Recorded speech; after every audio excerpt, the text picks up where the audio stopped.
오늘 반찬은 뭐냐? 멸치볶음이랑 나물 2가지, 콩자반 조금 했어요.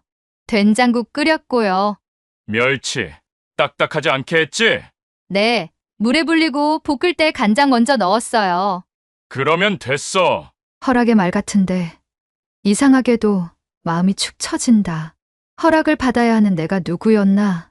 문득 생각이 스친다.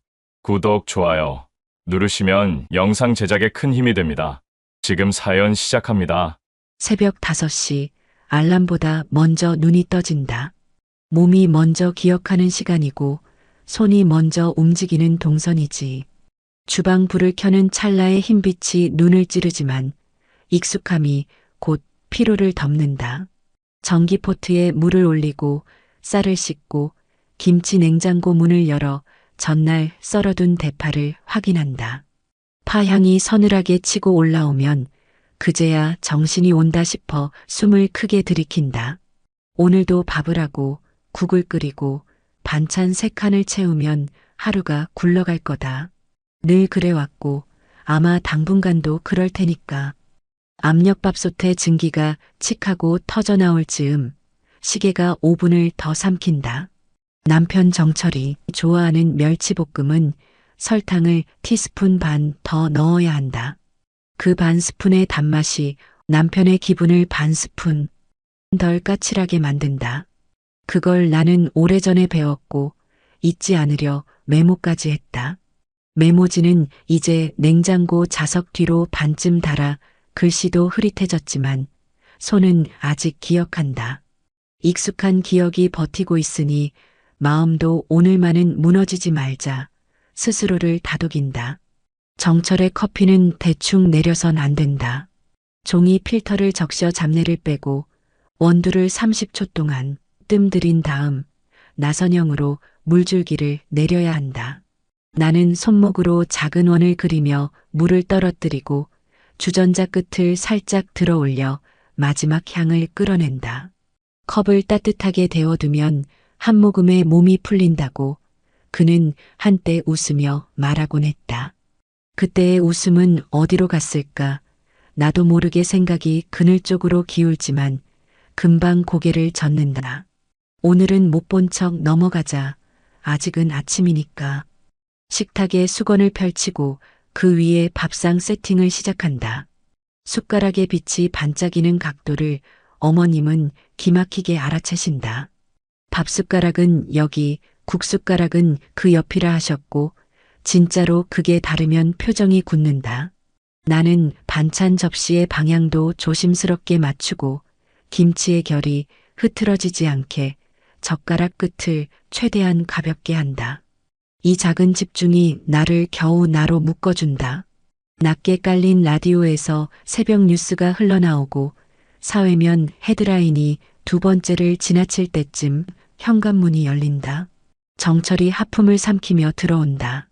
눈은 스마트폰으로 쏠려 있고 손가락은 화면을 두드린다. 여보, 커피. 자동 재생 같은 말투. 나는 자동 응답처럼 컵을 내민다. 어머님 깨우고 올게. 그는 대답을 건너뛰고 뉴스 영상을 켠다. 볼륨이 커졌는지 주방 창문 유리가 미세하게 떨린다. 한숨이 목구멍에 걸려 나오려다 나는 물 한 모금으로 밀어넣는다. 어머님 방 문을 두드리면 한 박자 쉬고 들어와가 나온다. 침대 머리맡에는 어젯밤에 정리해둔 약통이 가지런하다. 어머님은 약의 순서를 바꾸는 걸 싫어하신다. 혈압, 당뇨, 비타민 순서대로 손에 올려드리면 어머님은 내 손끝을 흘끗 본다. 오늘 반찬은 뭐냐? 멸치볶음이랑 나물 2가지, 콩자반 조금이에요. 된장국 끓였고요. 멸치 딱딱하지 않게 했지?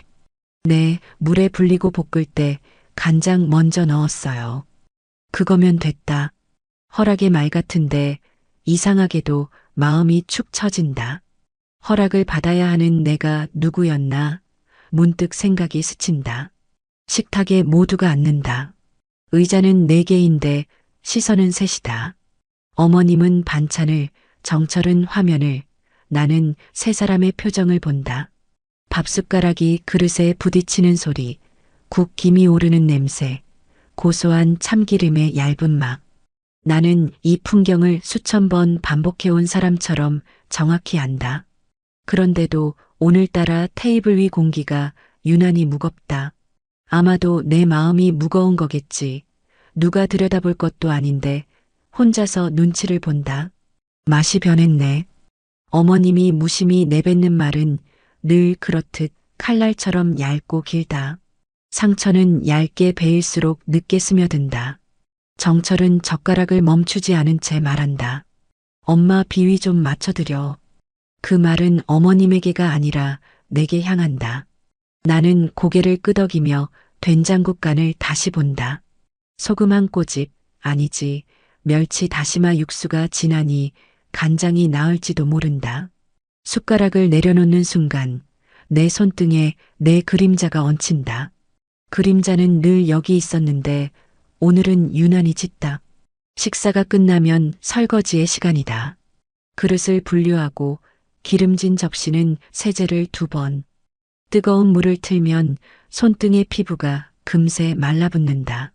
나는 나중에 핸드크림을 꼭 바르자 마음속으로 다짐하지만 대부분 잊는다.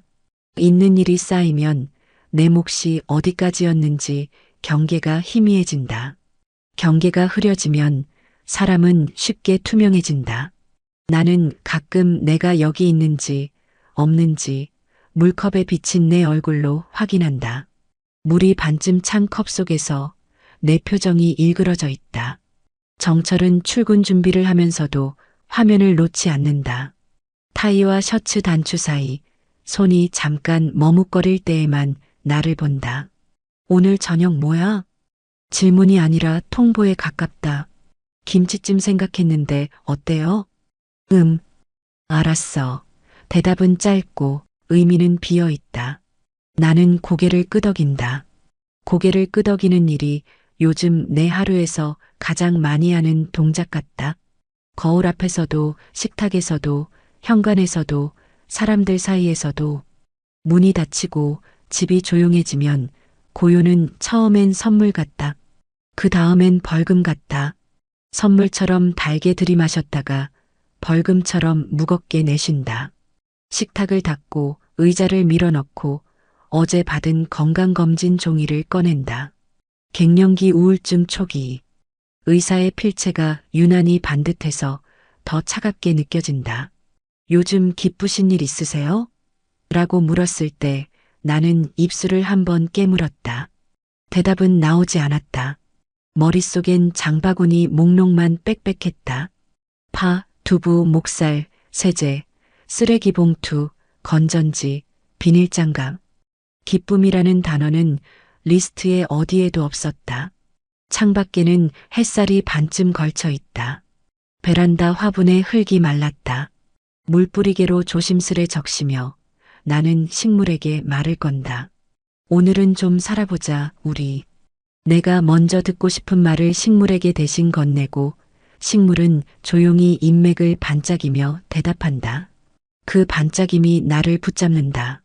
누군가는 말하겠지. 이 나이에 감성 노름이냐고. 그런데 감성이라도 붙잡아야 오늘이 무너지지 않는다. 휴대폰이 진동한다. 딸은 지다. 엄마, 점심 같이 먹을래요?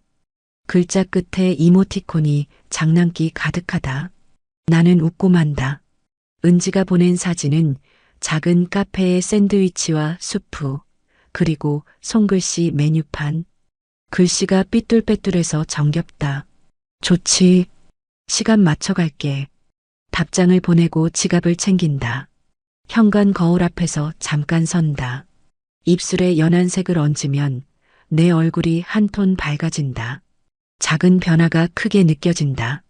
이 작은 일이 오늘을 구할 수도 있다. 버스를 타면 창밖 풍경이 가볍게 밀린다. 상가 유리창에 붙은 세일 스티커, 학원 앞에서 줄 선 아이들, 택배 상자를 옮기는 기사님들의 구부정한 어깨. 세상의 리듬이 나를 끌고 간다. 나는 창문에 비친 내 얼굴을 한 번 더 확인한다. 나쁘지 않다. 아무도 쳐다보지 않아도 내가 나를 확인하는 일은 중요하다. 확인해야 존재가 버틴다. 카페 문을 밀자 은지가 먼저 손을 흔든다. 엄마 여기. 그 한마디가 내 이름을 불러준다. 이영숙 여기. 은지는 내 손을 덥석 잡고 의자에 앉힌다. 요즘 어때요? 밤에 잠은 좀 자요? 나는 웃으며 고개를 끄덕인다. 먹고 자고 쓸고 닦고 그런 대로 지내지. 은지는 눈을 가늘게 뜨고 나를 훑어본다. 그런 대로가 문제예요. 엄마 표정이 예전의 엄마 아니에요. 말끝이 부드러운데 가슴에 콕 박힌다. 수프에 따뜻한 김이 얼굴을 스친다. 나는 숟가락을 들었다 내려놓는다. 검진 결과 나왔어. 알아요. 문자로 봤어요.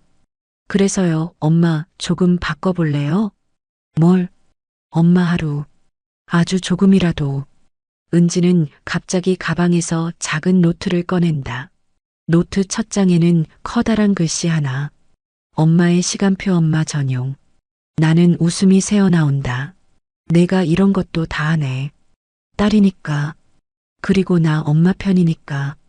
그 말이 너무 따뜻해서 수프보다 먼저 속이 데워진다. 은지는 시간을 칸으로 나눠 나에게 묻는다. 아침 5시부터 8시는 집안일. 8시부터 9시는 엄마 준비. 9시 반부터 11시는 산책 어때요? 산책? 엄마, 집 근처 공원 좋잖아요. 나무들 키도 엄마 또래 됐을걸요. 같이 자랐으니까. 나는 고개를 끄덕인다. 그럴까? 그리고 오후에는 엄마가 하고 싶은 것 하나. 아주 작은 거. 작은 거라면? 어제 방 정리하다가 엄마 사진 앨범 봤어요. 은지가 조심스럽게 웃는다. 단발머리 엄마. 배낭맨 엄마. 그 앨범 속 엄마는 지금보다 눈이 더 반짝였어요. 심장이 2번 빠르게 뛴다.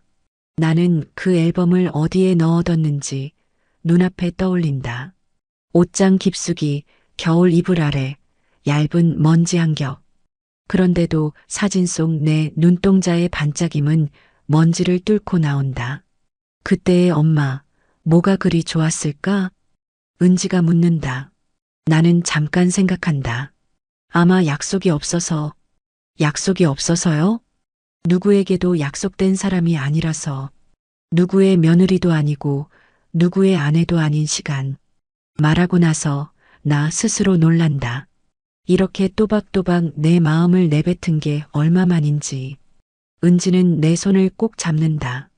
그 시간 다시 만들면 돼요. 완벽하진 않아도 하루 한 칸은 엄마 거. 하루 한 칸. 나는 그 말을 천천히 굴려본다. 혀끝에서 달큰한 맛이 난다.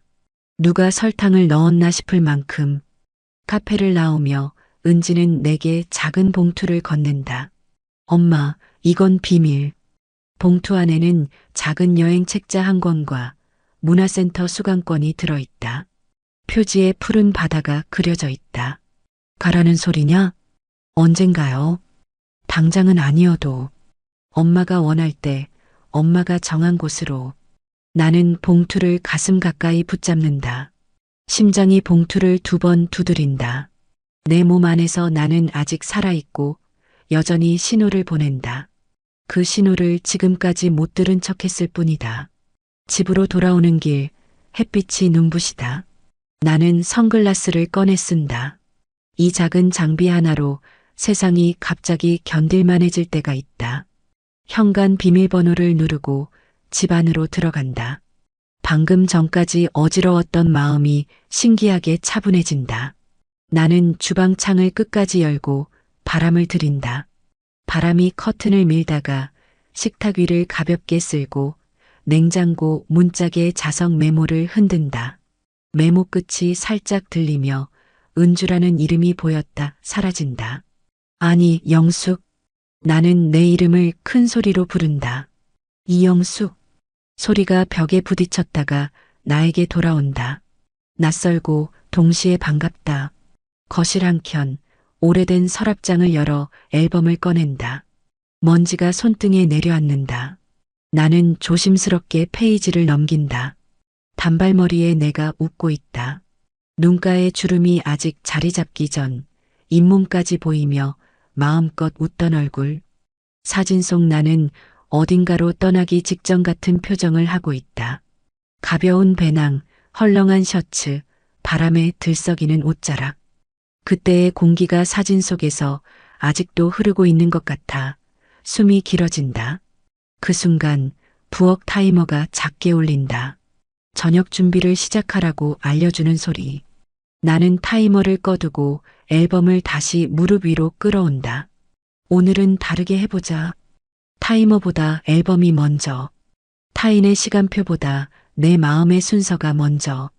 사소한 순서를 바꾸는 일로도 사람은 달라질 수 있다. 작은 결심이 오늘을 뒤집을지도 모른다. 나는 공책을 펼쳐 적는다. 하루 한 칸, 나만의 시간. 그 아래에 아주 작은 글씨로 쓴다. 첫째, 산책. 둘째, 사진. 셋째, 나에게 편지. 편지는 뭐라고 시작해야 할까?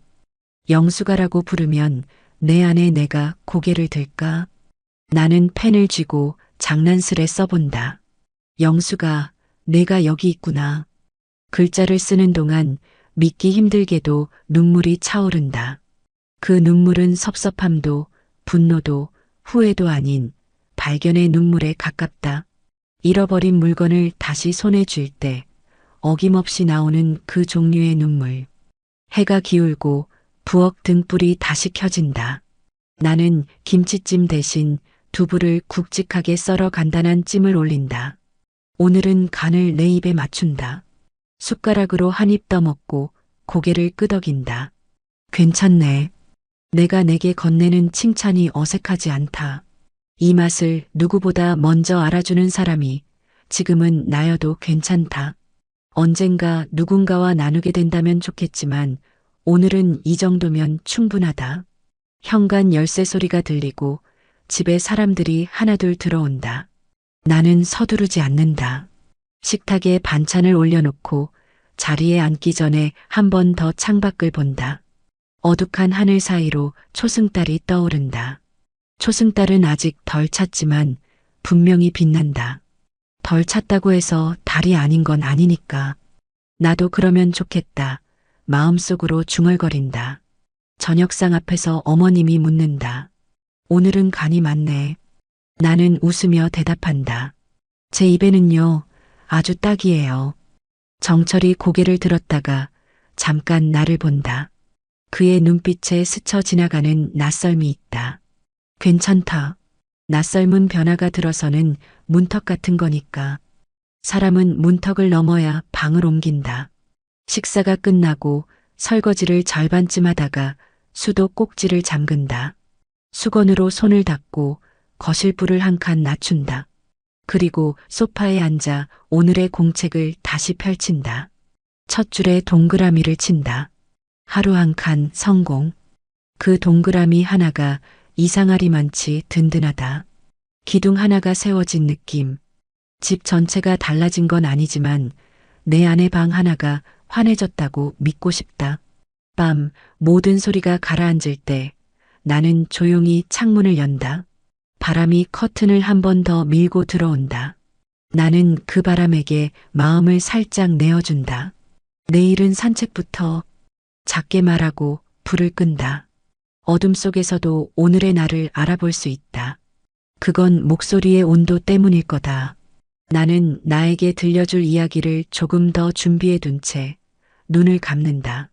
내일의 첫 문장은 이미 정해졌다. 영수가 일어나자. 우리 시간 시작하자. 토요일 아침, 어제보다 조금 늦게 눈이 떠졌다. 그런데 몸이 무겁다기보단 마음이 어딘가 허전하다. 어제 적어둔 하루 한 칸, 나만의 시간이라는 글씨가 자꾸 눈앞에 아른거린다. 나는 그 문장을 떠올리며 침대에서 일어나 옷장을 열었다. 겨울 이불을 정리하려고 꺼내다가 바닥 깊숙이 밀려 들어간 낡은 상자를 발견했다. 먼지가 두껍게 쌓인 상자를 끌어내는 순간 심장이 괜히 두근거린다. 뚜껑을 열자 빛바랜 앨범 한 권이 나왔다. 손때가 묻어 코너가 달아있는 내 청춘의 흔적이었다. 조심스레 페이지를 펼치니 젊은 내가 있었다. 단발머리에 웃음 가득한 얼굴, 헐렁한 청바지, 가벼운 배낭. 사진 속의 나는 낯설 만큼 자유로워 보였다. 아, 이 얼굴. 무심코 소리내어 중얼거렸다. 웃고 있는 내가 이토록 생기 넘쳐 보이다니. 지금 거울 속의 나와는 너무나도 다르다. 사진 뒷면에는 삐뚤빼뚤한 글씨로 적힌 메모가 있었다. 첫 월급, 나만을 위해 쓴 카메라. 그때 나는 혼자 여행을 떠나는 게 꿈이었다. 멀리 가본 적도 없었지만 나 혼자 비행기를 타고 낯선 거리를 걷는 상상을 하며 잠들곤 했다. 하지만 결혼 후 시어머니의 말이 떠오른다. 여자가 어디 혼자서 외국을 돌아다녀. 집안이나 지켜. 그 말은 단호했고 나는 그 앞에서 고개를 숙일 수밖에 없었다. 그렇게 내 꿈은 앨범 속에 갇혀버렸다. 나는 사진을 넘기며 오래된 꿈의 조각을 하나씩 되살렸다. 한때는 나도 누군가의 아내나 며느리가 아닌 오롯한 나로 살고 싶었다. 사진 속 나를 바라보다가 눈가가 시큰해졌다. 그 순간 방문이 열리더니 딸 은지가 들어왔다. 엄마, 뭐 보고 계세요? 나는 앨범을 얼른 덮으려 했지만 은지는 빠르게 내 곁에 앉았다. 사진을 들여다보던 은지는 환하게 웃었다. 와, 엄마 진짜 예쁘다. 눈빛이 완전 살아있네. 나는 쑥스러워서 손으로 얼굴을 가렸다. 엄마, 그때 무슨 생각 많이 했어요? 은지의 질문에 잠시 망설였다. 그러다 솔직하게 대답했다. 그냥 혼자 여행을 가보고 싶었어. 그게 작은 꿈이었지. 은지는 놀란 눈빛으로 나를 바라보았다. 엄마, 그럼 지금 가면 되잖아요. 내가 지금 나는 어이없다는 듯 웃었다. 집안일은 누가 하고 아빠는 어떻게 하고 할머니는 또 뭐라 하실 텐데. 은지는 고개를 저었다. 엄마, 인생이 언제까지 집안일만 하라고 있는 거예요? 저도 다 컸고 아빠도 자기 밥 차려 먹을 줄 알죠. 할머니야 늘 그러셨지만 엄마 삶이 사라지는 건 너무 불공평하잖아요. 그 말이 이상하게 가슴을 울렸다. 누구도 내 편을 들어주지 않았는데 딸의 입에서 이런 말이 나오다니. 은지는 내 손을 꼭 잡으며 말했다. 엄마, 제가 티켓 끊어드릴게요. 엄마만의 여행 다녀오세요. 나는 놀라 고개를 저었다. 아니야, 그런 큰 돈을 내가 왜 써? 큰 돈 아니에요. 그리고 엄마가 떠나는 게 제일 큰 선물이에요. 엄마가 살아있는 모습을 보고 싶거든요. 은지의 진심이 담긴 말에 가슴이 뭉클해졌다. 그날 저녁 시어머니 민자 어머님께 내가 여행 이야기를 꺼냈다. 뭐라고? 내가 여행을 간다고? 웃기지도 않네.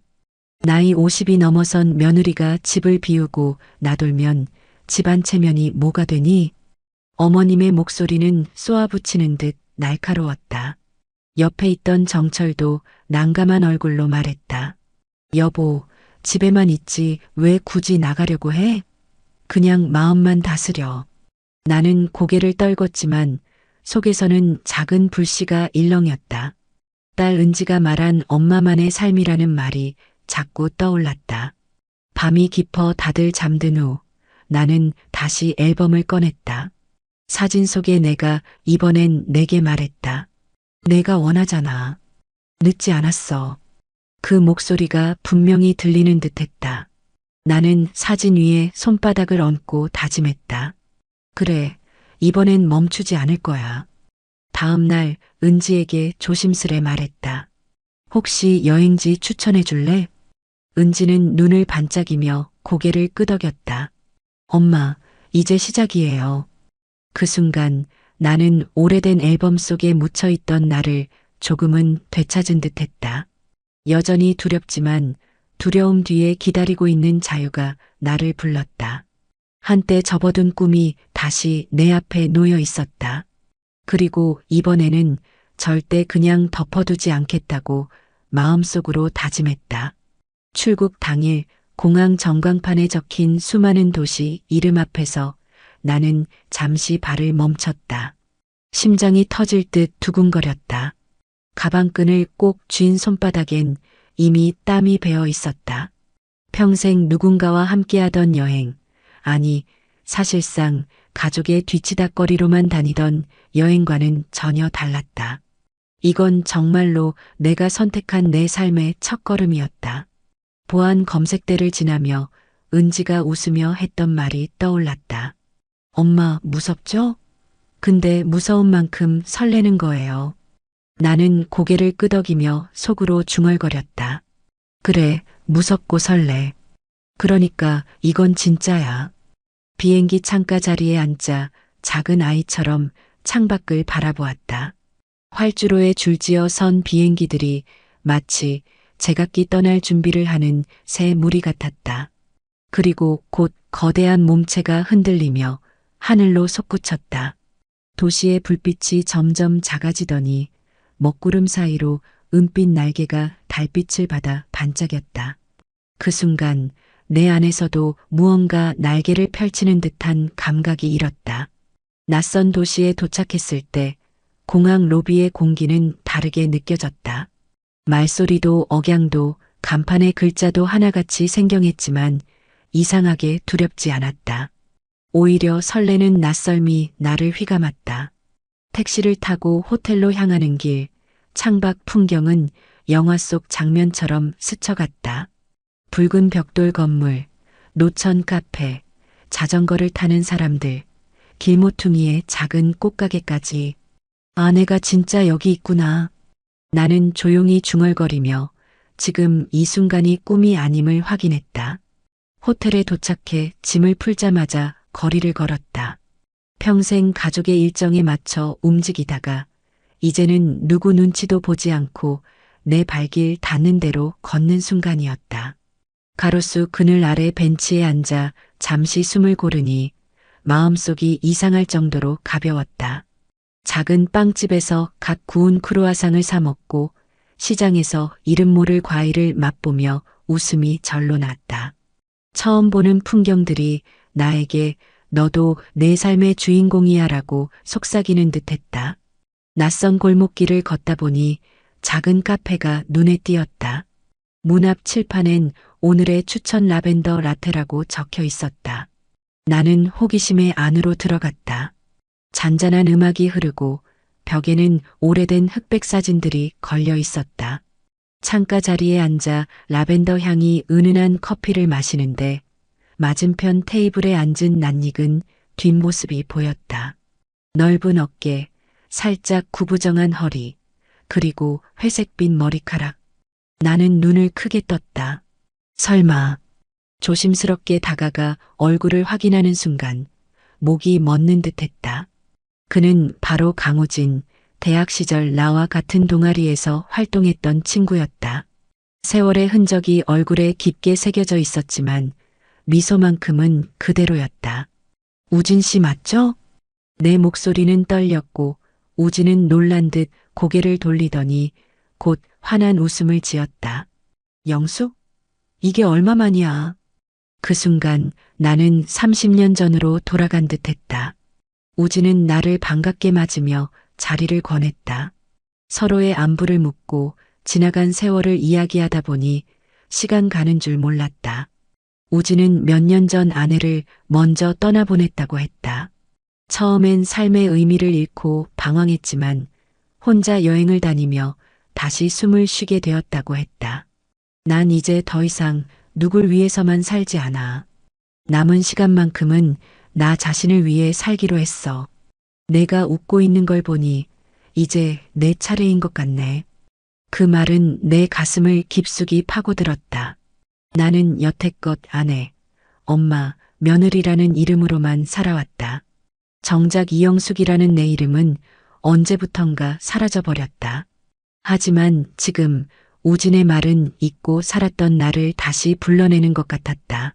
나 자신을 위해 산다. 나는 그 말을 속으로 되뇌며 눈시울이 뜨거워졌다. 우진은 나를 격려하며 말했다. 늦었다고 생각할 때가 사실은 가장 빠른 거야. 내가 살아보니까 후회는 안 해도 아쉬움은 남더라고. 그러니까 내가 하고 싶은 건 미루지 마. 작은 거라도 지금 시작해. 나는 고개를 끄덕였다. 은지가 했던 말과 똑같았다. 세상은 내게 계속 같은 신호를 보내고 있었다. 이제는 그 신호를 외면하지 말아야 했다. 카페 밖으로 나오니 석양이 거리를 붉게 물들이고 있었다. 햇살 사이로 비둘기들이 날아오르고 거리 악사가 바이올린을 켜고 있었다. 나는 잠시 눈을 감고 그 선율에 귀를 기울였다. 마치 내 삶의 새로운 챕터가 열리고 있다는 예고편 같았다. 호텔로 돌아오는 길, 발걸음이 전과 달랐다. 아까까지만 해도 낯선 도시의 풍경이 두려움으로 다가왔는데 이제는 내 삶의 배경이 되어주는 듯했다. 나는 스스로에게 속삭였다. 이건 도피가 아니야. 잊고 있던 나를 찾는 시작이야. 거울 앞에 서서 오늘 찍은 사진들을 하나씩 확인했다. 거리의 상인, 시장의 웃음소리, 그리고 카페에서 마주친 우진의 미소. 사진 속 풍경만큼이나 내 얼굴도 밝아져 있었다. 나는 앨범 첫 장에 적힌 글씨를 떠올렸다. 나만의 시간표 하루 한 칸. 그리고 오늘은 그 한 칸을 제대로 채웠음을 느꼈다. 밤 창문을 열자 도시의 불빛이 별처럼 반짝였다. 나는 그 불빛을 바라보며 다시 다짐했다. 이 여행은 끝이 아니라 시작이다. 그리고 나는 이제 진짜 나로 돌아가고 있다. 그 순간 어제까지의 공허함이 서서히 사라지고 있었다. 대신 가슴 한가득 설렘과 희망이 밀려왔다. 내일은 또 어떤 나를 만나게 될까? 나는 두근거리는 마음을 안고 천천히 눈을 감았다. 여행에서 돌아온 날 공항에 발을 딛는 순간부터 공기가 달라 보였다. 낯선 도시에서의 경험이 내 몸속에 남아 있었기 때문일까? 나는 아직도 길모퉁이, 카페의 향기, 석양에 물든 거리, 그리고 우진이 해준 말이 귓가에 맴도는 걸 느꼈다. 늦었다고 생각할 때가 가장 빠른 거야. 그 한 문장이 나를 붙잡고 있었다. 집 현관문을 열자 익숙한 냄새가 훅 밀려왔다. 김치 냄새, 오래된 가구 냄새, 그리고 무거운 공기. 시어머니 민자는 소파에 앉아 날 보자마자 목소리를 높였다. 어디를 그렇게 싸돌아다니다 이제 왔니? 집안 꼴이 말이 아니야. 나는 잠시 멈췄다. 예전 같으면 가슴이 철렁 내려앉고 변명부터 했을 것이다. 하지만 이번엔 달랐다. 나는 천천히 신발을 벗고 가방을 내려놓으며 담담히 대답했다. 저도 제 시간이 필요했어요, 어머니. 그 말에 민자는 눈을 크게 떴다. 예상치 못한 대답이었는지 한동안 말이 끊겼다. 부엌에서 남편 정철이 얼굴을 내밀었다. 여보, 다녀왔어? 고생했네. 하지만 그의 눈빛에는 묘한 낯설미 깃들어 있었다. 아마 내 눈빛이 변했음을 그도 알아차린 듯했다. 나는 무심하게 고개를 끄덕였다. 예전처럼 애써 웃거나 맞춰주지 않았다. 그날 저녁 식탁에 둘러앉은 가족 앞에서 나는 조심스럽지만 단호하게 말했다. 앞으로 저는 저를 위한 시간을 가질 겁니다. 제 삶을 찾고 싶어요. 정철은 젓가락을 내려놓으며 황당하다는 듯 웃었다. 당신이 할 일이 뭔데? 당신은 내 아내고 은지 엄마고 그리고 우리 집 며느리잖아. 나는 그 말을 기다렸다는 듯이 고개를 끄덕였다. 맞아요. 그건 당신들이 나를 부르는 이름들이죠. 하지만 제 이름은 이영숙이에요. 그 이름으로도 살아야겠어요. 식탁 위 공기가 얼어붙었다. 어머님은 헛기침을 하며 고개를 돌렸고 정철은 말을 잇지 못한 채 숟가락만 만지작거렸다. 그날 밤 나는 방 안에 앉아 오래된 앨범과 공책을 펼쳤다.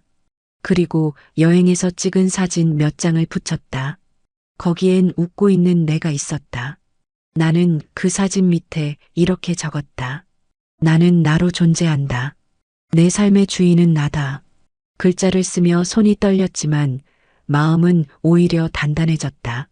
며칠 후 은지가 함께 동네 문화센터를 찾아가자고 했다. 엄마, 여기 외국어 강좌랑 사진 동호회 있대요. 엄마 딱 좋아할 것 같아요. 나는 잠시 망설였지만 결국 신청서를 작성했다. 손에 펜을 쥐고 내 이름을 또박또박 적는 순간 묘한 전율이 흘렀다. 이름 석자가 종이에 새겨지는 것만으로도 나는 살아있음을 느꼈다. 첫 수업날 문화센터 강의실 문 앞에 서니 가슴이 콩닥거렸다. 낯선 사람들 사이에 들어가는 게 두려웠다. 하지만 강사님이 환하게 웃으며 내 이름을 불렀다. 이영숙님, 어서 오세요. 순간 눈물이 왈칵 쏟아질 뻔했다. 아무도 나를 엄마나 며느리로 부르지 않고 있는 그대로의 이름을 불러주다니. 그 사소한 호명 하나가 내 심장을 뜨겁게 만들었다. 영어 회화 수업은 쉽지 않았다. 발음은 꼬이고 단어는 금방 잊혀졌다. 하지만 나는 웃으면서 다시 시도했다. 옆자리에 앉은 또래 아주머니가 격려의 눈빛을 보내주자 나도 미소로 화답했다. 작은 교류가 오래된 벽을 허무는 것 같았다. 사진 동호회 모임에서도 마찬가지였다. 카메라를 제대로 다뤄본 적은 없었지만 찍는 순간만큼은 자유로웠다. 내가 보고 싶은 풍경을 내 눈과 손으로 담는다는 게 이렇게 짜릿한 줄 몰랐다. 며칠 뒤 내가 찍은 사진 몇 장을 은지에게 보여줬다. 길모퉁이 꽃집 앞 장미, 공원 벤치에 앉은 아이들, 저녁 노을에 물든 동네 풍경. 은지는 감탄하며 말했다. 엄마, 사진 진짜 잘 찍으신다. 색감이 살아있어요. 나는 부끄러워서 웃었지만 속으로는 오랜만에 자랑스러웠다. 누군가에게 인정받은 게 아니라 나 스스로가 뿌듯했던 것이다. 집에 돌아오면 어머님은 여전히 잔소리를 퍼부었다. 나이 들어서 무슨 공부야. 허튼 짓 말고 집안일이나 하지. 하지만 이제는 크게 상처받지 않았다. 그 말들이 나를 묶어두던 쇠사슬 같았는데 지금은 그 사슬이 녹슬어 부서지고 있다는 걸 알았다. 나는 어머님의 목소리를 흘려듣고 내 방에서 단어장을 펼쳤다. 창문으로 들어오는 바람이 페이지를 넘기듯 내 마음도 조금씩 넘겨졌다. 정철은 내 변화가 불편한 듯 했다. 자꾸 뭘 배우고 나가고 그러면 집은 누가 지켜? 나는 차분하게 대답했다. 집은 집이고 제 인생은 제 인생이에요. 저는 이제 둘 다 지키고 싶어요. 그 말에 정철은 할 말을 잃었다. 그의 침묵 속에서 나는 내 목소리를 더 크게 들을 수 있었다. 밤이 되어 불을 끄고 누웠을 때 나는 생각했다. 예전 같으면 하루에 피곤함만 가득했는데 요즘은 설렘이 함께 찾아온다.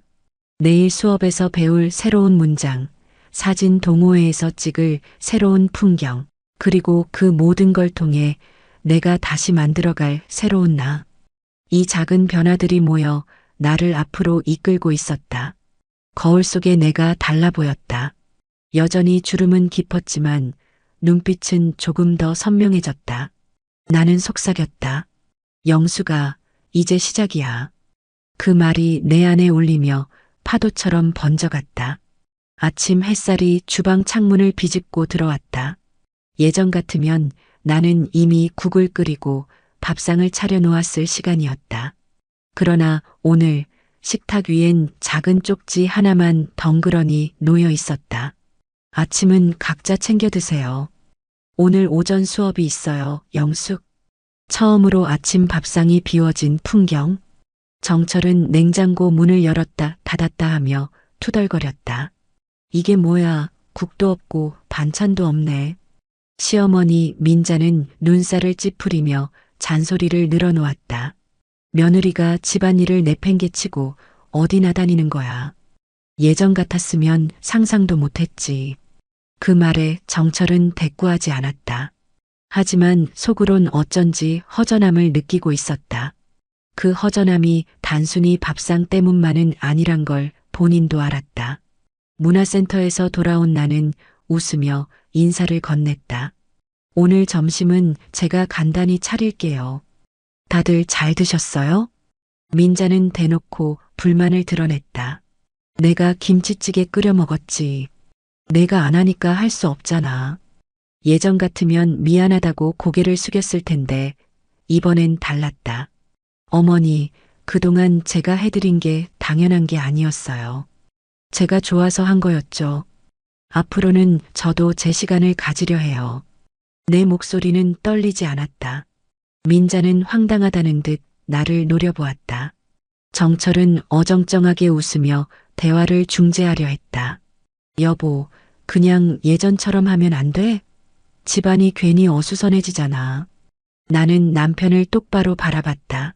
정철 씨, 저는 이제 예전처럼 살지 않으려고 해요. 내가 없는 아침도 언젠간 익숙해져야 할 거예요. 순간 정철은 말을 잃고 입술을 다물었다. 그의 표정에는 당황과 두려움이 뒤섞여 있었다. 시간이 흘러 저녁 무렵이 되었다. 이번엔 식탁에 모여 앉은 가족이 각자 젓가락을 들었지만 분위기는 어색했다. 민자는 한숨을 쉬며 말했다. 나이 50 넘은 며느리가 주책이지 뭐. 공부를 하겠다니 하긴 요즘 사람들은 다 그렇다더라. 나는 조용히 밥을 씹으며 대답했다. 어머니, 저도 사람입니다. 며느리이기 전에 한 사람으로 살고 싶어요.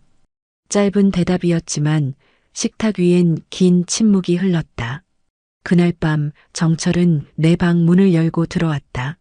당신 요즘 왜 이러는 거야? 누구 만나고 다니는 거 아니야?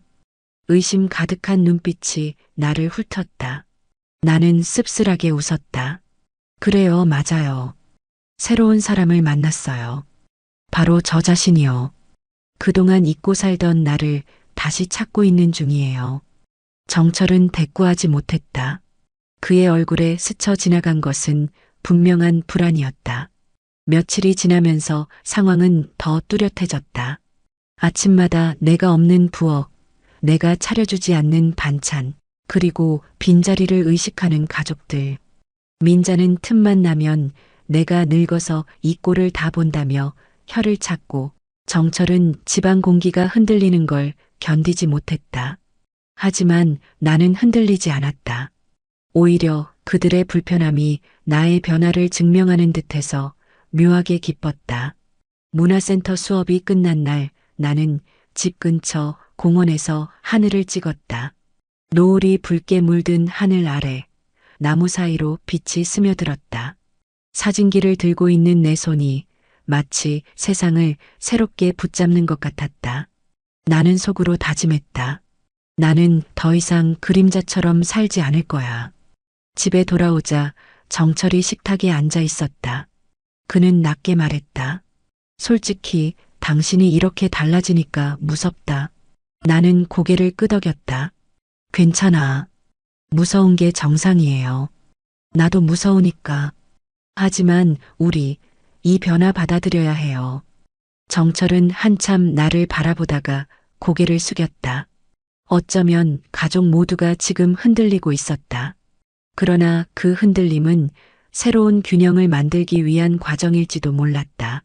나는 창밖을 바라보며 속으로 중얼거렸다. 이제 시작이야. 진짜 변화는 아직 오지 않았어. 봄바람이 불기 시작하던 어느 날 은지가 내 손에 작은 계약서를 쥐어주었다. 엄마, 여기 한번 봐요. 작은 오피스텔인데 조건 괜찮아요. 조용하고 지하철역에서도 가까워요. 나는 순간 귀를 의심했다. 오피스텔? 내가 왜? 은지는 미소를 지었다. 엄마만의 공간이 필요하잖아요. 집에서는 늘 할머니나 아빠 눈치를 보니까. 여기선 아무도 간섭 못해요. 나는 서류를 들여다보며 가슴이 두근거렸다. 작은 방 하나, 창문 옆에 붙은 작은 싱크대, 그리고 낡았지만 따뜻해 보이는 조명. 생각만 해도 숨이 트였다. 며칠 후 나는 진짜로 열쇠를 손에 쥐었다. 오피스텔 문을 열자 텅 빈 공간이 나를 맞이했다. 아무도 없는 오직 나만을 위한 방. 나는 바닥에 앉아 한참이나 주위를 둘러봤다. 햇빛이 창문을 타고 들어와 바닥에 노란 사각형을 그렸다. 그 안에 들어가 앉으니 마치 새로운 세상에 들어온 기분이었다. 여기가 이제 내 집이구나. 그 순간 마음속에서 작은 울음이 치밀어 올랐다. 나는 중고 가구점에서 작은 책상과 의자, 책장을 들여왔다. 책상 위에는 여행에서 사온 머그잔과 사진기를 올려두었다. 그리고 노트북을 열고 블로그를 만들었다. 블로그 이름은 오래 고민하다가 은빛 날개로 정했다. 다시 날고 싶다는 내 마음을 담은 이름이었다. 첫 글을 쓰는 순간 손이 덜덜 떨렸다. 안녕하세요. 저는 평생 가족을 위해 살며 제 이름을 잊고 살았던 한 여성입니다. 이제는 저 자신을 위해 살아가려 합니다. 짧은 인사였지만 누군가에게 내 이야기를 털어놓는 기분이었다. 나는 이어서 살림 노하우를 정리해 올렸다. 콩나물은 삶을 때 소금을 살짝 넣으면 비린내가 사라져요. 된장은 끓일수록 짜지니 불을 끄기 직전에 간을 보는 게 좋아요. 평생 몸으로 배운 지식들이었다. 며칠 뒤 블로그에 댓글이 달렸다. 저도 며느리로 살며 많이 지쳤는데 선생님 글에서 위로를 얻었어요. 작은 팁이 큰 도움이 되네요. 감사합니다. 나는 모니터 앞에서 한참을 울었다. 내가 쓴 글이 누군가에게 닿다니 그것만으로도 살아있음이 느껴졌다. 점점 글의 범위가 넓어졌다. 살림 비법에서 시작해 중년 여성의 자존감 회복에 대한 생각까지 적었다. 우리는 누구의 아내나 엄마로만 존재하지 않습니다. 이름을 가진 하나의 사람으로 존재합니다. 그 글에 수십 개의 공감과 댓글이 달렸다. 맞아요. 저도 제 이름을 되찾고 싶어요. 언니 글 읽고 용기 얻었어요. 나는 모니터 앞에서 손을 꼭 잡듯 키보드를 눌렀다. 시간이 흐르며 블로그 방문자 수는 점점 늘어났다. 처음엔 하루 20명이던 방문자가 어느새 수백 명이 되었다. 익명의 누군가들이 내 글을 기다린다는 사실이 나를 일으켜 세웠다. 나는 매일같이 노트를 펼치고 글감을 메모했다. 오늘의 깨달음 내 시간을 빼앗기지 않기. 오늘의 기록 공원에서 본 노을. 작은 기록들이 모여 내 삶을 다시 빚어내는 듯했다. 한 달쯤 지났을까. 정철이 내 블로그를 우연히 발견했다. 그는 집으로 돌아와 낮은 목소리로 물었다. 이거 당신이 쓴 거야? 은빛 날개 그거 당신이지? 나는 피하지 않았다. 그래, 나야. 내 이야기, 내 기록. 정철은 노트북 화면을 다시 바라보았다. 거기엔 내가 겪은 외로움, 며느리로서의 고통, 그리고 다시 일어서려는 다짐이 적혀 있었다. 정철은 아무 말도 하지 못했다. 그의 얼굴엔 충격과 혼란이 뒤섞여 있었다. 당신이 이렇게 힘들었다는 걸 난 몰랐네. 그가 중얼거렸다. 나는 담담히 대답했다. 몰랐던 게 아니라 알려고 하지 않았던 거예요. 정철은 고개를 떨구었다. 나는 더는 그의 눈치를 보지 않았다. 오피스텔에서 보내는 시간은 내게 새로운 세상이었다. 책상에 앉아 글을 쓰고 댓글에 답하며 내가 살아있음을 느꼈다. 창밖에서 들려오는 버스 소리조차 위로가 되었다. 혼자라는 게 더 이상 두려움이 아니라 자유가 되었다. 나는 어느 날 블로그 글 말미에 이렇게 적었다. 살아가는 데 필요한 건 큰 용기가 아니었습니다. 작은 공간, 작은 글, 작은 하루의 다짐이 모여 저를 살게 했습니다. 그 문장을 쓰는 순간 내 눈가에 눈물이 맺혔다. 하지만 이번 눈물은 슬픔이 아니라 기쁨이었다. 민자는 여전히 불만을 늘어놓았다. 며느리가 집안일 내팽개치고 무슨 글이냐. 정철도 혼잣말처럼 중얼거렸다. 이젠 정말 달라졌구나. 그러나 나는 흔들리지 않았다. 나를 지켜주는 건 그들의 시선이 아니라 나의 글, 나의 공간, 나의 시간이었다. 나는 매일 아침 오피스텔 창가에 앉아 스스로에게 말했다. 여기서부터 다시 시작이야. 이 작은 방이 나의 날개가 될 거야. 블로그를 연 지 석 달째 되던 날, 나는 낯선 이메일 한 통을 받았다. 보낸 사람은 지역 케이블 방송국 PD였다. 메일 제목은 짧고도 강렬했다. 은빛 날개님 강연 제안을 드립니다. 나는 순간 화면을 의심했다. 블로그에 올린 글들이 누군가의 눈에 띄어 방송까지 연결될 줄은 상상도 못했다. 메일 내용을 읽는 동안 손끝이 저릿저릿했다. 중년 여성의 삶과 자존감에 대한 글을 감명 깊게 읽었습니다. 작은 강연에서 직접 이야기를 들려주실 수 있을까요? 나는 노트북 앞에서 한참을 멍하니 앉아 있었다. 내가 정말 사람들 앞에 서서 내 이야기를 할 수 있을까? 두려움과 설렘이 동시에 몰려왔다. 은지에게 전화를 걸었다. 엄마, 대박이에요. 드디어 세상에 엄마 이야기를 들려줄 기회가 온 거예요. 나는 주저하며 대답했다. 근데 내가 잘할 수 있을까? 사람들 앞에서 떠는 건 또 못 견디는데. 은지는 단호했다. 엄마, 글로 그렇게 진심을 전할 수 있었던 분이면 말로도 할 수 있어요. 엄마를 응원하는 사람들이 엄청 많을 거예요. 며칠 동안 나는 오피스텔 책상 앞에서 원고를 다듬었다. 내 글을 읽어주던 익명의 사람들을 떠올리며 그들이 웃고 울 수 있도록 한 문장 한 문장에 힘을 실었다. 밤마다 거울 앞에서 연습을 했다. 처음엔 목소리가 떨려 제대로 나오지 않았지만 시간이 지날수록 내 말은 조금씩 힘을 얻었다. 강연 당일 나는 떨리는 마음으로 행사장에 들어섰다. 작은 강당에는 이미 중년 여성들이 삼삼오오 모여 있었다. 그들의 표정은 긴장과 기대가 뒤섞여 있었고 나는 순간 그들이 과거의 나와 다르지 않음을 깨달았다. 맞아, 저분들도 누군가의 며느리, 아내, 엄마였겠지. 오늘 내가 하는 말은 나 혼자만의 이야기가 아니야. 사회자가 내 이름을 불렀다. 오늘은 특별히 블로그 은빛 날개의 주인공 이영숙님을 모셨습니다.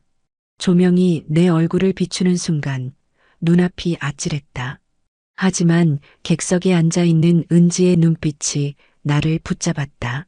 나는 심호흡을 하고 마이크를 잡았다. 안녕하세요. 저는 평생 누군가의 아내, 며느리, 엄마로만 불리며 살아왔던 이영숙입니다. 하지만 어느 날 거울 속 제 얼굴이 너무 낯설어졌습니다. 그때 알았죠. 제 이름을 잃고 살았다는 걸. 강당 안은 고요했다. 내 목소리만이 공간을 채우고 있었다. 나는 이어서 그동안의 삶을 솔직하게 털어놓았다. 시어머니의 잔소리, 남편의 무심한 태도, 그리고 내가 어떻게 작은 오피스텔에서 글을 쓰며 다시 일어섰는지. 저는 오늘 제 이야기를 통해 여러분께 말씀드리고 싶습니다. 우리는 누구의 그림자가 아니라 스스로 빛나는 존재라는 것을요. 말이 끝나자 객석에서 훌쩍이는 소리가 들렸다. 어떤 여성은 손수건으로 눈물을 훔쳤고 또 다른 이는 고개를 끄덕이며 내 이야기에 깊이 공감하는 듯 했다.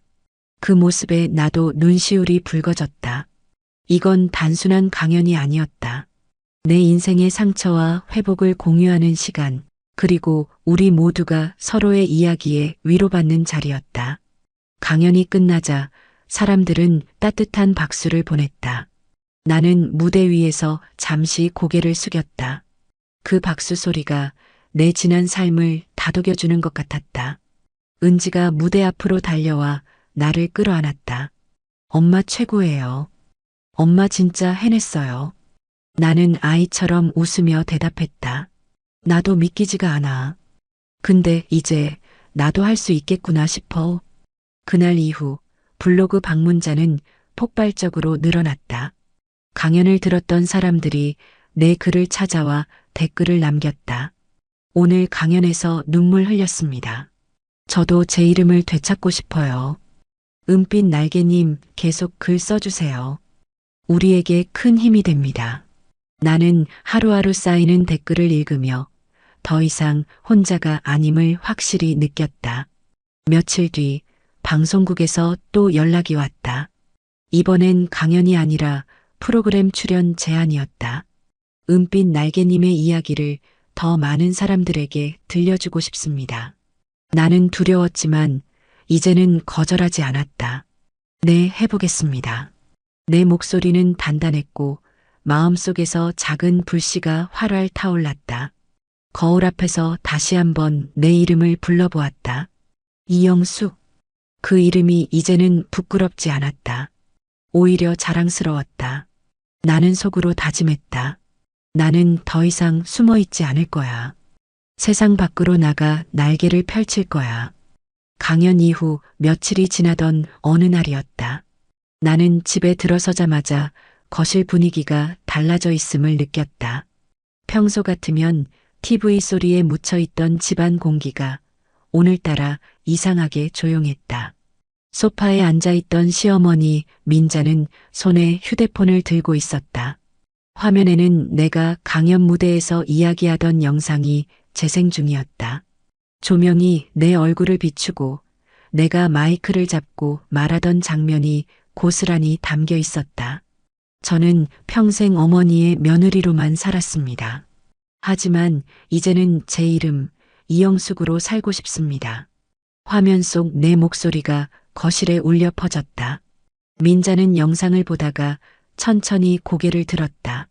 그 눈빛엔 평소의 매서움과는 다른 무언가가 있었다. 놀람, 혼란, 그리고 조금은 흔들리는 감정. 나는 괜히 심장이 쿵쿵 뛰었다. 어머니가 이걸 다 보셨구나. 그 순간 나는 도망치고 싶을 만큼 긴장했다. 내가 이런 말을 사람들 앞에서 했더냐? 민자의 목소리는 낮았지만 묘하게 힘이 실려 있었다. 나는 숨을 고르고 대답했다. 네, 어머니. 그게 제 진심이었으니까요. 잠시 정적이 흘렀다. 민자는 휴대폰 화면을 껐다 켰다 하며 시선을 피했다. 내가 너를 그렇게 힘들게 했단 말이냐? 나는 속으로 드디어라는 말을 삼켰다. 30년 동안 듣고 싶었던 문장이 입술 끝에서 맴돌았다. 나는 조심스럽게 고개를 끄덕였다. 네, 어머니. 저는 어머니의 사랑을 받고 싶어서 어머니 눈치를 보며 살았어요. 하지만 아무리 노력해도 인정받지 못했죠. 그래서 늘 제 존재가 사라지는 것 같았어요. 내 말에 민자의 입술이 미세하게 떨렸다. 평소 같았으면 너는 늘 부족했어라며 쏘아붙였을 어머니였다. 하지만 오늘은 달랐다. 그는 한참 동안 말을 잇지 못하다가 힘겹게 입을 열었다. 내가 너무 내 식대로만 생각했구나. 그 한마디에 눈물이 왈칵 터졌다. 나는 황급히 눈가를 훔치며 웃었다. 그 말 한마디 듣고 싶었어요, 어머니. 민자는 고개를 돌리며 속삭이듯 말했다. 미안하다. 짧지만 진심이 묻어나는 목소리였다. 그날 밤 나는 잠을 이루지 못했다. 30년 동안 가슴 깊숙이 눌러두었던 응어리가 조금은 풀린 듯했다. 내가 원망했던 사람에게서 진심 어린 한마디를 들었다는 사실이 믿기지 않았다. 물론 완전히 달라질 거라고 기대하지는 않았다. 하지만 민자라는 사람의 마음속에도 아직 변할 수 있는 가능성이 있다는 걸 알게 되었다. 그것만으로도 내 삶은 조금 더 가벼워졌다. 다음 날 아침 나는 일부러 일찍 일어나 식탁에 소박한 아침상을 차렸다. 예전처럼 화려하지는 않았지만 따뜻한 미소와 함께 내밀고 싶었다. 어머니, 오늘은 제가 해드리고 싶었어요. 어제 말씀 고맙습니다. 민자는 말없이 숟가락을 들었다. 그러더니 국 한 술을 뜨고 나서 아주 작은 목소리로 중얼거렸다. 괜찮네. 간이 맞다. 그 평범한 한마디가 어쩐지 내겐 상장처럼 느껴졌다. 그날 저녁 나는 문화센터에서 돌아와 오피스텔에 들렀다. 책상 위 노트북을 켜고 오늘 있었던 일을 블로그에 적었다. 평생 인정받지 못한다고 생각했던 사람에게서 처음으로 미안하다는 말을 들었습니다. 아마 작은 변화지만 제겐 세상을 다 얻은 것 같은 순간이었어요. 글을 올리자마자 수십 개의 댓글이 달렸다. 용기 있는 고백이 결국 마음을 움직였군요. 저도 시어머니와의 관계에서 희망을 잃지 않아야겠어요. 댓글들을 읽으며 나는 눈물을 닦았다. 이건 내 개인의 이야기를 넘어 누군가의 삶에도 영향을 주고 있었다. 며칠 뒤 은지가 내게 물었다. 엄마, 할머니 좀 달라지신 것 같죠? 나는 고개를 끄덕였다. 그래, 아주 조금. 근데 그 조금이 나한테는 커. 은지는 활짝 웃었다. 엄마가 먼저 변했으니까 할머니도 변한 거예요. 결국 엄마가 이긴 거예요. 나는 문득 생각했다. 이긴다는 건 상대를 굴복시키는 게 아니라 마음을 움직이는 거라는 걸. 민자의 인정은 내 인생에서 가장 값진 승리였다. 며칠 후 강연을 다시 나가게 된 날. 이번엔 예상치 못한 손님이 있었다. 강당 뒷자리에 앉아있던 민자였다. 그는 팔짱을 끼고 무표정하게 앉아 있었지만 내가 무대에서 이야기를 시작하자 눈빛이 흔들렸다. 저는 이제 누구의 그림자가 아닌 제 이름으로 살고 있습니다. 내 목소리가 강당에 울려 퍼질 때 민자의 눈가에 반짝이는 무언가가 스쳤다. 강연이 끝난 뒤 민자는 무대 앞으로 천천히 걸어왔다. 사람들이 웅성거렸지만 나는 숨을 고르며 기다렸다. 민자는 내 손을 덥석 잡았다. 내 며느리가 아니라 우리 집안의 자랑이다. 순간 나는 눈물이 쏟아졌다. 30년간 기다려온 말이 마침내 내 앞에 도착한 것이다. 그날 밤 나는 일기를 썼다. 오늘 어머니는 나를 며느리가 아니라 한 사람으로 인정해 주셨다. 이날을 나는 오래도록 기억할 것이다. 이제 나는 알았다. 진정한 인정은 화려한 말이 아니라 오래 닫혀있던 마음이 열리는 순간에 온다는 것을. 그리고 그 인정은 나뿐 아니라 우리 가족 전체의 변화를 불러올 씨앗이 되리라는 걸. 민자의 작은 변화는 예상치 못한 여파를 남겼다. 그날 이후 정철은 유난히 말수가 줄었다. 예전 같으면 퇴근 후 들어오자마자 TV를 켜고 맥주 캔을 따며 하루의 짜증을 늘어놓았을 그가 요즘은 거실에서 묵묵히 신문을 펼치거나 내 눈치를 살피듯 애매한 거리를 두었다. 나는 그의 그런 모습을 보면서도 예전처럼 먼저 다가가지 않았다. 대신 내 일정에 집중했다.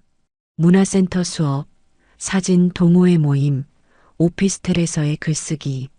하루하루가 바쁘고 실했다. 정철은 아마도 처음 느껴보는 낯선 공백에 휘청거리고 있었을 것이다. 그에게는 언제나 집안의 일은 아내가 챙기는 것이라는 전제가 있었다. 그 전제가 흔들리자 그는 어디에 발을 디뎌야 할지 모르는 듯했다. 어느 날 저녁 나는 강연 원고를 다듬고 있었다. 책상 위에는 형광펜으로 밑줄 친 문장들이 가득했고 나는 거울 앞에서 발음을 고쳐가며 연습 중이었다. 그때 방문이 살짝 열리더니 정철이 머뭇거리며 들어왔다. 연습하나 보네. 나는 고개를 끄덕였다. 응, 내일 또 강연이 있어. 정철은 한동안 말없이 서성이다가 조심스럽게 의자에 앉았다. 솔직히 말할게. 그가 낮게 말을 꺼냈다. 처음엔 당신이 이러는 게 너무 불편했어. 내 아내가 왜 남들 앞에서 우리 집 이야기를 꺼내나 싶고 또 사람들이 뭐라 할까 걱정도 되고. 나는 그를 바라보았다. 그의 표정에는 혼란과 후회의 그림자가 섞여 있었다. 근데 정철은 한숨을 길게 내쉬었다. 블로그 글을 다 읽어봤어.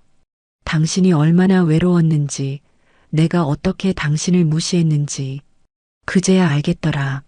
내가 당신을 아내라기보다 그냥 집안일 맡아주는 사람쯤으로 생각했던 거. 그의 목소리가 점점 떨렸다. 나는 가만히 그 말을 들었다. 30년 동안 단 한 번도 듣지 못했던 솔직한 고백이었다. 미안해. 진심으로. 정철은 손을 무릎 위에 꼭 쥔 채 고개를 숙였다. 나는 잠시 말을 잃었다. 그동안 듣고 싶었던 사과였다. 하지만 단순히 미안하다는 말로 끝낼 수는 없었다. 나는 천천히 입을 열었다. 정철 씨, 고마워. 하지만 그 말만으로는 부족해. 내가 원하는 건 사과가 아니라 존중이야. 정철은 눈을 들며 물었다. 존중이라 어떻게 하면 되는 건데? 나는 깊게 숨을 고르며 말했다. 내가 하고 싶은 일을 막지 말고 내 이름으로 서 있을 수 있도록 지켜봐줘. 당신 아내로서만이 아니라 이영숙이라는 사람으로 인정해줘. 정철은 오랫동안 아무 말이 없었다. 그의 눈가에는 후회의 그림자가 짙게 드리워졌다. 며칠 후 작은 변화가 시작되었다. 아침이면 내가 챙겨주던 커피를 스스로 내려 마셨고 저녁엔 가끔 설거지를 도와주기도 했다. 그는 서툴렀지만 그 서툼 속에서 진심이 느껴졌다. 여보, 이거 맞나? 접시는 이쪽에 두는 거야? 예전 같으면 무심히 던졌을 질문이었지만 그 순간만큼은 나를 하나의 파트너로 대하는 듯했다. 그날 밤 정철은 내게 다가와 말했다. 당신이 무대에서 말하던 거 다시 들려줘. 직접 내 앞에서 듣고 싶어. 나는 놀라며 물었다. 왜? 당신이 어떤 사람인지 제대로 알고 싶어서. 나는 잠시 머뭇거리다가 강연에서 했던 말을 그대로 은조렸다. 저는 평생 아내, 며느리, 엄마라는 이름 뒤에 숨어 살았습니다.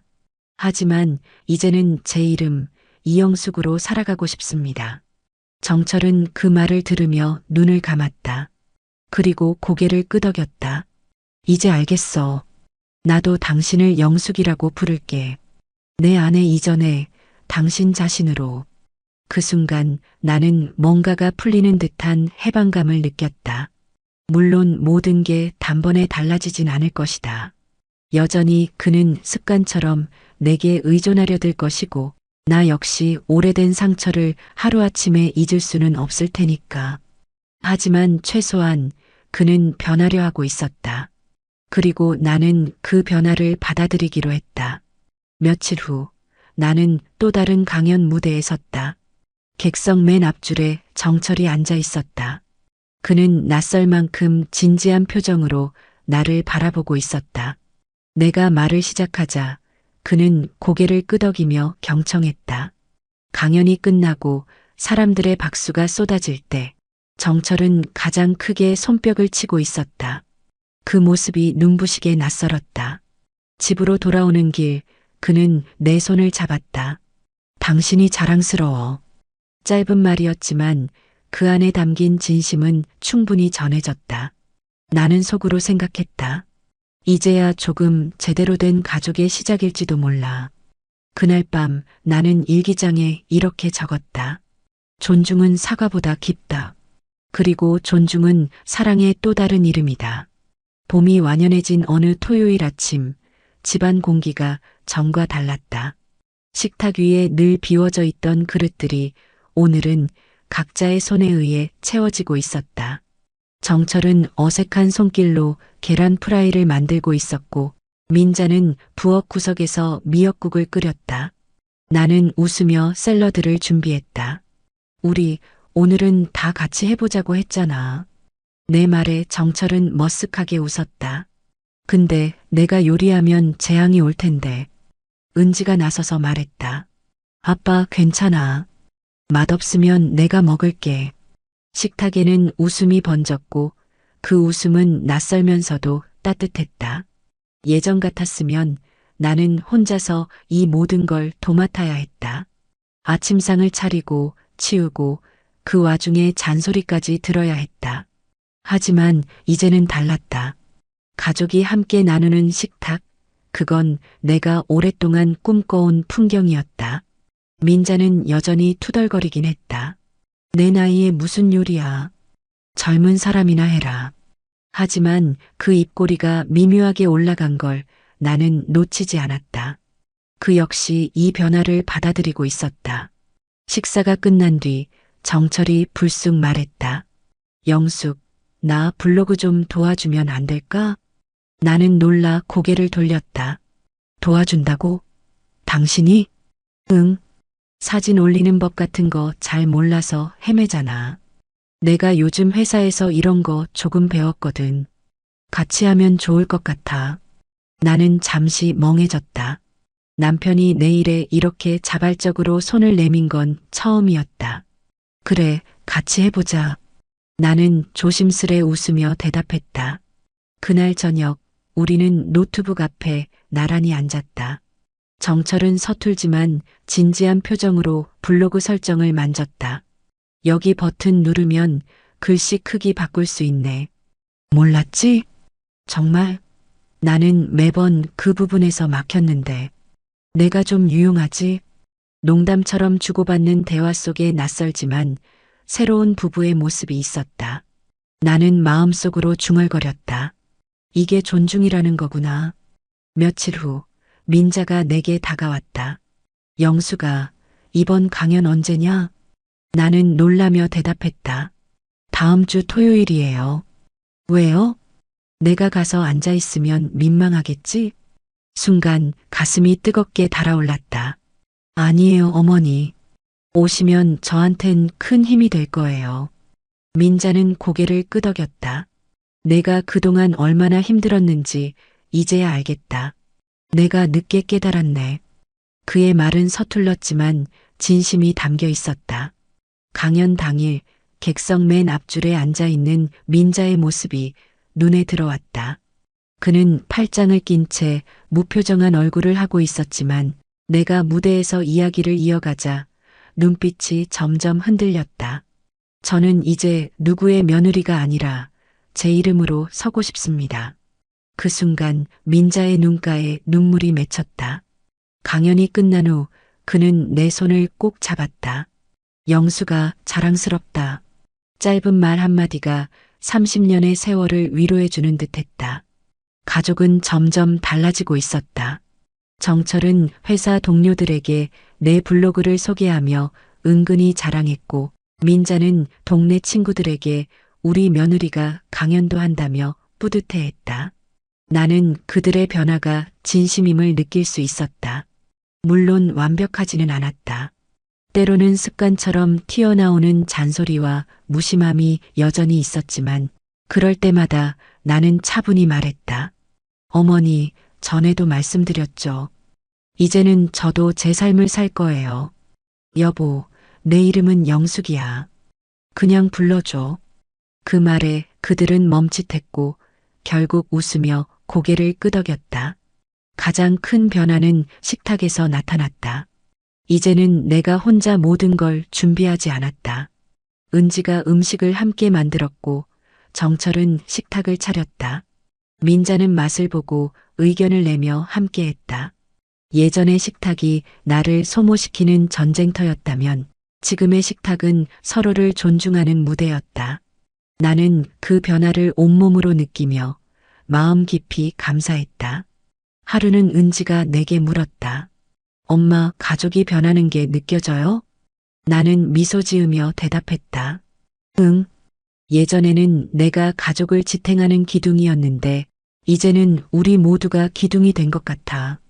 조금 기울더라도 함께 버틸 수 있겠지. 은지는 고개를 끄덕였다. 엄마 덕분이에요. 엄마가 먼저 변했으니까 다 같이 변한 거예요. 밤이 되어 오피스텔 책상에 앉아 나는 일기를 썼다. 가족은 완벽하지 않다. 하지만 서로를 존중하며 조금씩 변할 수 있다. 그리고 그 변화는 결국 새로운 형태의 가족을 만든다. 글을 마치고 창문을 열자 봄밤의 바람이 방 안으로 스며들었다. 나는 창밖을 바라보며 속으로 말했다. 그래, 이제야 진짜 가족이 된 것 같아. 여름이 막 시작된 무렵 나는 전국 강연 요청을 받기 시작했다. 처음엔 조심스럽게 몇 군데만 응했지만 점점 일정이 늘어났다. 서울에서, 부산에서, 심지어 작은 시골 마을의 복지관에서도 은빛 날개님을 꼭 모시고 싶다는 연락이 이어졌다. 처음 강연장에 들어설 때의 떨림은 여전했지만 이제는 두려움보다 설렘이 더 크게 자리 잡았다. 나는 무대 위에 서서 천천히 사람들을 바라봤다. 어떤 이는 눈을 반짝이며 기대에 차 있었고 어떤 이는 눈가에 깊은 주름을 간직한 채 내 말 한마디를 기다리는 듯했다. 그들의 표정에서 나는 과거의 나를 보았다. 투명 인간처럼 살아온 시간, 이름조차 잊힌 채 버텨온 날들. 그들이 나에게서 듣고 싶어 하는 건 누군가의 화려한 성공담이 아니라 자신들의 이야기를 닮은 목소리였다. 안녕하세요. 저는 이영숙입니다.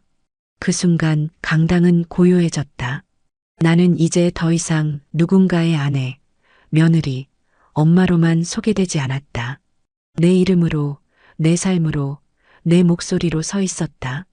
강연이 끝나면 사람들은 내게 다가와 손을 꼭 잡았다. 선생님 이야기 덕분에 저도 용기를 냈어요. 저도 제 이름을 되찾고 싶습니다. 그들의 눈물과 웃음은 내 지난 세월의 고통을 위로해 주었다. 나는 그때마다 속으로 되뇌었다. 이제 나는 진짜로 세상에 돌아왔다. 어느 날 나는 블로그에 글을 올렸다. 저는 이제 단순히 경험을 나누는 사람이 아니라 중년 여성의 자립을 돕는 안내자가 되고 싶습니다. 그 글은 폭발적인 반응을 얻었다. 그리고 곧 나는 작은 워크숍을 열게 되었다. 참가자들은 대부분 나와 같은 나이대의 여성들이었다. 그들은 처음엔 수줍어했지만 이내 서로의 이야기를 털어놓으며 눈물을 흘렸다. 나는 그들의 손을 잡고 말했다. 우리는 혼자가 아닙니다. 함께라면 다시 시작할 수 있습니다. 워크숍이 끝난 뒤 나는 새로운 계획을 세웠다. 카페 겸 모임 공간을 열자. 누구든 와서 쉬어갈 수 있고 서로의 이야기를 나눌 수 있는 곳을 만들자. 그렇게 탄생한 것이 바로 은빛 날개 카페였다. 한강이 내려다 보이는 작은 건물 2층, 햇살이 잘 드는 창가에 책장을 놓고 한쪽 벽에는 내가 찍은 사진들을 걸었다. 카페 문을 열자마자 사람들은 모여들었다. 커피 향이 가득한 공간에서 누군가는 눈물을 흘리며 위로받았고 누군가는 웃음을 되찾았다. 그곳은 단순한 카페가 아니라 상처 입은 사람들이 서로의 날개를 확인하는 쉼터였다. 정철은 처음엔 카페 운영을 걱정했지만 이내 누구보다 열성적인 조력자가 되었다. 주말이면 커피 머신 앞에 서서 서툴게 라떼를 내리고 내가 강연을 나가면 가게 문을 대신 지켜주었다. 그의 그런 모습이 나에겐 기적처럼 느껴졌다. 민자 또한 카페에 와서 내 사진을 자랑스럽게 손님들에게 보여주었다. 우리 며느리 작품이야. 참 잘 찍었지? 그 목소리에는 더 이상 예전의 비난이나 비교가 없었다. 대신 진심 어린 자부심이 묻어났다. 나는 어느 날 거울 앞에 서서 속삭였다. 영수가 이제야 내가 돌아왔구나. 눈물 대신 웃음이 번졌다. 그 웃음은 주름 사이에 고이 새겨졌지만 그 어떤 장식보다도 빛나 보였다. 강연 요청은 점점 더 많아졌다. 이제는 단순히 지역 모임을 넘어서 전국 단위의 행사에 초대되기도 했다.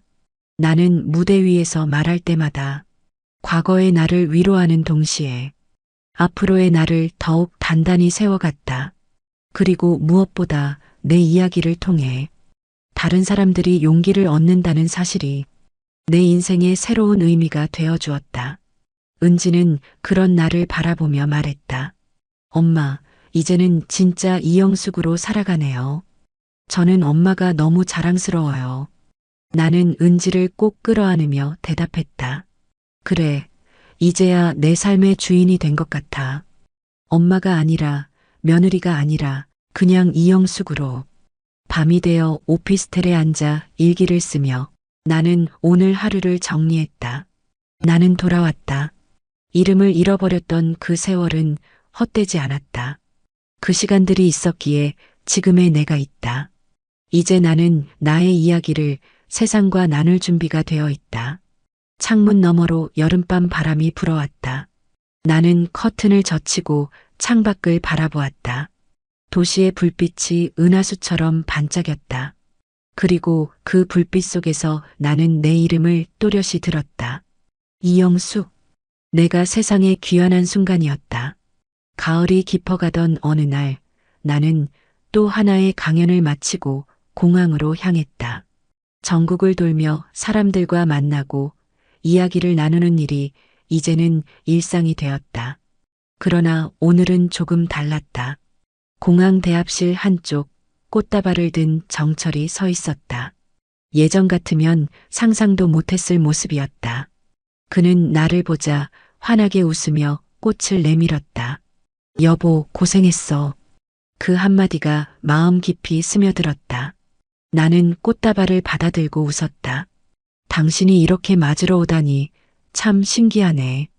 이제는 나도 당신을 응원하고 싶어.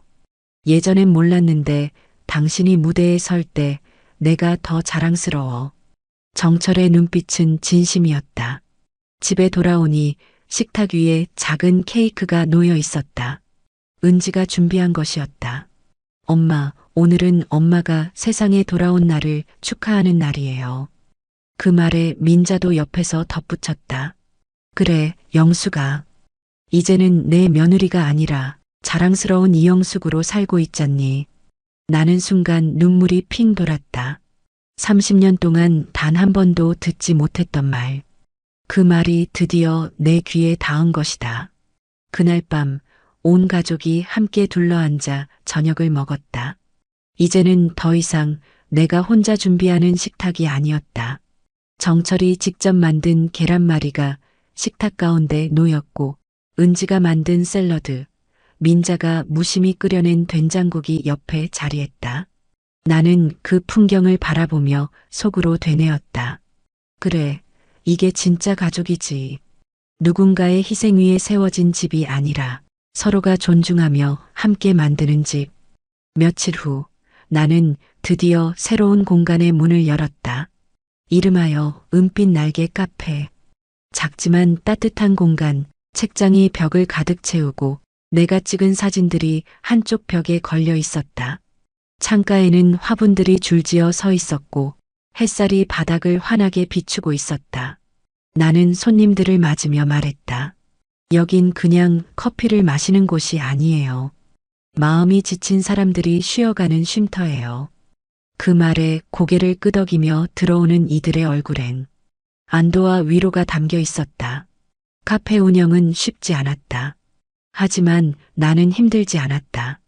강연으로 다닌 도시들에서 만난 이들이, 댓글로 위로를 주던 사람들이 하나둘 찾아왔다. 그들은 커피를 마시며 서로의 이야기를 털어놓았다. 누군가는 눈물을 흘리며 누군가는 웃음을 되찾으며 그 작은 공간은 사람들의 날개가 다시 돋아나는 곳이 되었다. 정철은 주말마다 카페 일을 거들었다. 커피 머신 앞에 서서 서툴게 라떼를 내리고 손님들에게 허둥대며 웃음을 지었다. 민자는 친구들을 데리고 와 내 사진을 자랑스럽게 보여주었다. 우리 영숙이가 찍은 거야. 참 잘 찍었지? 나는 그 모습을 보며 미소 지었다. 예전엔 상상할 수 없던 풍경이었다. 어느 날 은지가 내게 말했다. 엄마, 요즘은 진짜 행복해 보인다. 나는 고개를 끄덕였다. 그래, 나 이제야 알았어. 행복은 누군가에게 의지하는 게 아니라 내 힘으로 서는 데서 오는 거라는 걸. 은지는 내 손을 꼭 잡았다. 엄마, 나도 엄마처럼 살고 싶어. 그 말은 내 인생의 가장 큰 선물이 되었다. 시간은 흘러 나는 한강이 내려다 보이는 창가에 앉아 있었다. 노트북을 켜고 블로그에 글을 썼다. 오늘도 새로운 날개를 펼칩니다. 상처는 흉터가 되지만 그 흉터는 우리가 얼마나 강한 사람인지 증명하는 훈장입니다. 글을 올리고 창밖을 바라보니 강 건너 불빛이 별처럼 반짝이고 있었다. 나는 스스로에게 속삭였다. 이제 나는 더 이상 누군가의 그림자가 아니다. 나는 나 자신으로 은빛 날개로 날아간다. 마지막 장면, 나는 다시 여행 가방을 꾸렸다. 이번엔 혼자가 아니었다. 정철이 내 옆에서 웃으며 짐을 챙겼다. 여보, 어디든 같이 가자. 이제는 내가 당신과 함께할 차례야. 우리는 손을 잡고 공항으로 향했다. 등 뒤에서 은지가 환하게 웃으며 손을 흔들고 있었다. 민자도 작은 목소리로 말했다. 잘 다녀와라, 영수가. 내가 자랑스럽다. 공항 유리창 너머로 이륙을 준비하는 비행기가 보였다. 나는 깊게 숨을 들이마시며 속으로 다짐했다. 이제는 새로운 시작이다. 나의 삶, 나의 이름, 나의 날개로. 그리고 그 순간 내 안에서 은빛 날개가 활짝 펼쳐졌다. 이 이야기가 마음에 드셨다면 구독, 좋아요, 알림 설정 부탁드립니다. 누군가의 인생이 당신의 이야기가 될 수 있습니다.